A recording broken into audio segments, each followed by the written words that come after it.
The crack of my palm against the polished oak table echoed like a gunshot through the dining room, silencing the chatter of silverware and forced holiday cheer. My stepfather's hand was still on my shoulder, his shove lingering in the air like a bad aftertaste as he snarled, "This seat is for my real daughter. Get out." The words hung there, venomous and final, while the fairy lights twinkled mockingly above us, casting fractured shadows on the faces of my so-called family. My mother gasped, her fork clattering to her plate, but she didn't move. No one did. And in that frozen moment, as humiliation burned through me like acid, I felt something inside snap, not break but sharpen into a blade. I was 25, home from the city for what was supposed to be a reconciliatory Christmas. The house smelled of roasted turkey and pine, the kind of scent that promised warmth but delivered only a chill. I'd driven 6 hours through sleet, clutching the wheel with white knuckles, telling myself this year would be different. My stepfather Richard, never Dad, not after the way he'd wormed into our lives when I was 10, had always favored his biological daughter, Emily. She was the golden child, the one with the trust fund and the effortless smile, while I was the remnant of my mother's first marriage, the awkward puzzle piece that never quite fit. But this was new. This was public execution. I stood there, my chair scraping back with a screech that matched the rage boiling in my chest, staring at him. His face was flushed from too much eggnog. His eyes narrowed in that smug, proprietary way. Emily hovered in the doorway, her coat still on, snow melting from her boots onto the Persian rug. She'd arrived late, as always, with that apologetic grin that screamed entitlement. "Sorry, traffic," she murmured, but her eyes flicked to the seat. My seat, at the head of the table next to Richard. "Get out," I echoed, my voice low and trembling, not from fear but from the storm building inside. My heart pounded against my ribs, each beat a hammer strike. Humiliation wrapped around me like a vice, squeezing until I could barely breathe. How dare he? After years of his passive-aggressive barbs, his jokes about my dead father, his insistence that I earn my keep while Emily got handed everything. I'd swallowed it all for Mom's sake, but this was the line crossed. Richard leaned back, crossing his arms over his paunchy belly, the buttons on his festive sweater straining. "You heard me, Clara. Emily's here now. That's her spot. Always has been." His tone was casual, like he was discussing the weather, but there was a glint in his eye, a challenge. He knew what he was doing. This wasn't about a chair. It was about erasing me. Mom finally stirred, her hand fluttering to her throat. "Richard, honey, let's not. Clara, maybe you can sit over there?" She pointed vaguely to the end of the table, where the kids' seats were crammed in like an afterthought. Her voice was pleading, weak, the same way it had been since Dad died, and she latched onto Richard like a life raft. Betrayal twisted in my gut like a knife. She was choosing him. Again. I wanted to scream, to flip the table and watch the gravy boat shatter, the cranberry sauce splatter like blood. But instead I straightened, forcing a smile that felt like glass shards in my mouth. "Fine," I said, my voice steady despite the earthquake inside. "I'll get out." I turned on my heel, grabbing my coat from the hall closet, the wool scratching against my skin like accusation. The front door slammed behind me, the cold December wind whipping my face, but it was nothing compared to the ice forming in my veins. Driving away, the Christmas lights blurring through tears I refused to let fall, my mind raced. Anger surged first, hot, blinding, making my hands shake on the wheel. How could he? After I'd helped pay for Mom's medical bills last year, after I'd bitten my tongue through every family gathering where Emily's achievements were paraded like trophies while mine were footnotes. Humiliation followed, a sour wave that made me want to curl up and vanish. I'd always known I was the outsider, but to have it shoved in my face, literally, in front of everyone. By the time I reached my apartment in the city, 2 hours later, the snow had turned to rain, drumming on the roof like impatient fingers. I collapsed onto the couch, the room lit only by the glow of my phone screen. Resentment festered, growing roots.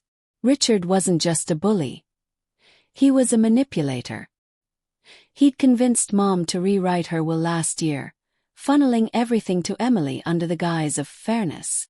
I'd overheard them arguing about it once, Mom's voice hesitant. "But Clara's my daughter too." Richard's reply. "Blood is blood, Diane. She's got her own life." Obsession crept in as I scrolled through old photos. Family vacations where I was always on the edge of the frame, Emily front and center.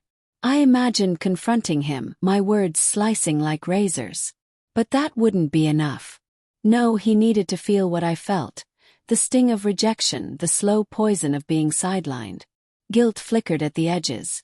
Mom would be caught in the crossfire, but it was drowned by resolve. Cold, unyielding. I wasn't leaving. Not really. I'd got out, but only to come back stronger. The next morning, nursing a hangover from cheap wine and sleepless fury, I started planning. Subtle at first. I called Mom, voice laced with feigned concern. "I'm okay, really. Just needed space." She apologized profusely, blaming the alcohol, but I heard Richard in the background, chuckling. "Tell her to grow up." That laugh fueled me. I began digging, quietly, methodically. Richard's business, a mid-tier real estate firm, had skeletons. Whispers of shady deals, tax evasions. I'd overheard enough over the years to know where to look. Days blurred into a haze of research. I pored over public records from my laptop, the screen's blue light casting eerie shadows on my walls. Denial whispered, "This is crazy. Look away." But fantasies drowned it out, imagining his face when everything crumbled. Doubt nagged. What if I got caught? Moral conflict twisted like thorns. Was I becoming like him, vengeful and cruel? No, I told myself. This was justice. Betrayal demanded balance. Christmas faded into New Year's, the city alive with fireworks while I plotted in solitude. I reached out to an old college friend, Jake, now a journalist with a nose for scandals. Over coffee in a dingy cafe, steam rising from our mugs like secrets, I probed casually. "Ever hear dirt on Richard Harlan?" Jake's eyes lit up. "Funny you ask. Rumors of embezzlement." "Why?" I smiled innocently. "Just curious." But inside, excitement sparked. A slow burn toward something irreversible. Tension built in quiet moments. I drive by the house at night, lights warm and inviting from afar, but I knew the rot inside. One evening I parked across the street, watching shadows move behind curtains. Richard's silhouette appeared, gesturing animatedly, probably bragging. My fingers tightened on the wheel, knuckles white. Heartbreak resurfaced. Mom's laughter filtering through the window, oblivious to the fracture. Resentment swelled. Emily posting perfect family photos on social media, cropping me out entirely. By mid-January the plan took shape. Subtle hints to Jake, anonymous tips to auditors.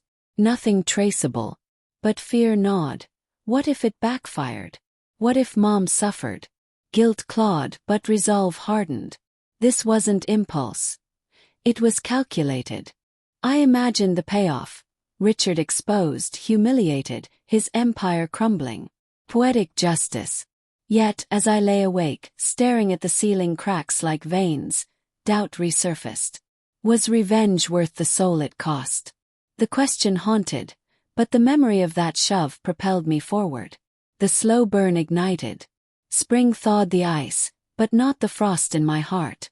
Months had passed since that Christmas debacle, and on the surface, life normalized. I visited Mom sporadically, exchanging stiff pleasantries with Richard, who eyed me warily, as if sensing the undercurrent. "Glad you're over it," he'd say with a smirk, but his voice held an edge. Emily avoided me altogether, her texts curt and infrequent. Betrayal lingered like a scar, but I'd weaponized it. My obsession deepened in isolation. Work as a graphic designer blurred into nights of scheming, my apartment a war room of notes and printouts. Inner thoughts warred. "This is madness. Stop before it's too late." But fantasies overrode. Richard's fall from grace, broadcast for all to see. Moral conflict raged.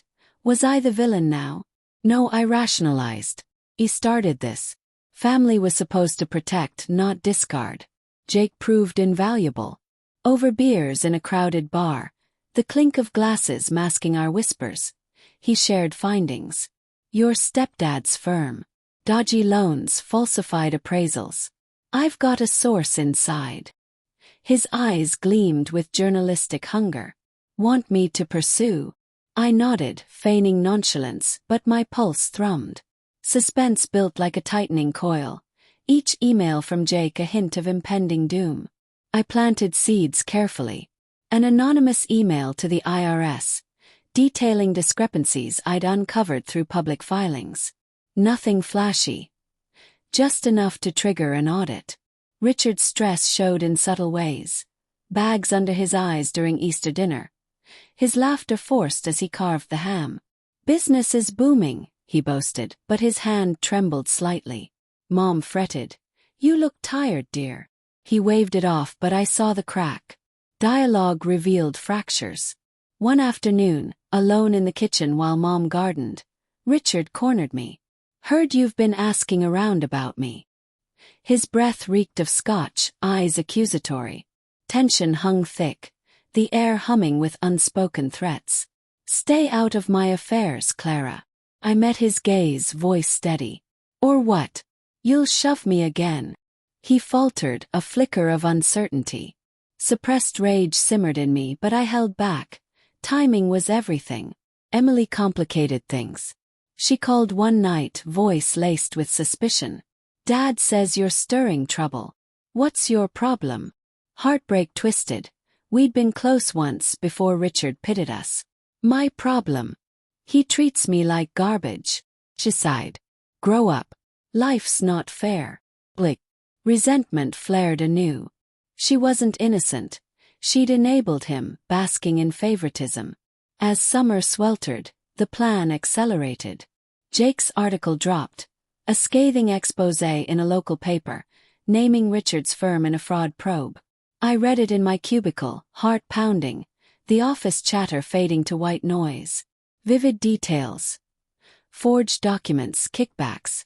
Richard's photo stared back, smug smile now ironic. Guilt surged, Mom would hurt, but cold resolve quashed it. This was payback. The fallout was cinematic.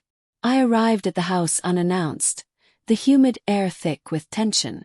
Richard paced the living room, phone glued to his ear, barking at lawyers. Mom sat on the couch, wringing her hands, eyes red-rimmed. Clara, thank God. It's a nightmare. I hugged her, inhaling her floral perfume, a pang of regret stabbing. But then Richard spotted me, face contorting. Ooh. This is your doing, isn't it? Denial flashed, but I held his stare. Me. I'm just the stepdaughter you pushed aside. His fists clenched, veins bulging. Suspense peaked, the room electric, every breath heavy. Emily burst in, disheveled. Dad, the auditors are here. Chaos erupted, shouts, accusations. Richard lunged, but I sidestepped, his shove missing. Echoes of Christmas. In the frenzy, hidden motives surfaced. Mom confessed later tearfully. He changed the will to cut you out entirely. I fought it, but betrayal doubled, her silence complicit. Obsession peaked.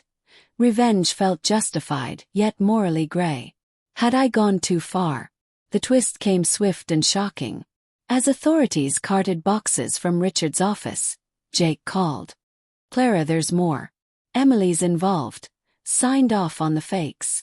My blood ran cold. She'd known. Participated. The golden child tarnished. I confronted her in the driveway, rain lashing like judgment. Why? She sneered, mask cracking. Because you're not family. Dad said so. But the real gut punch. Mom's revelation.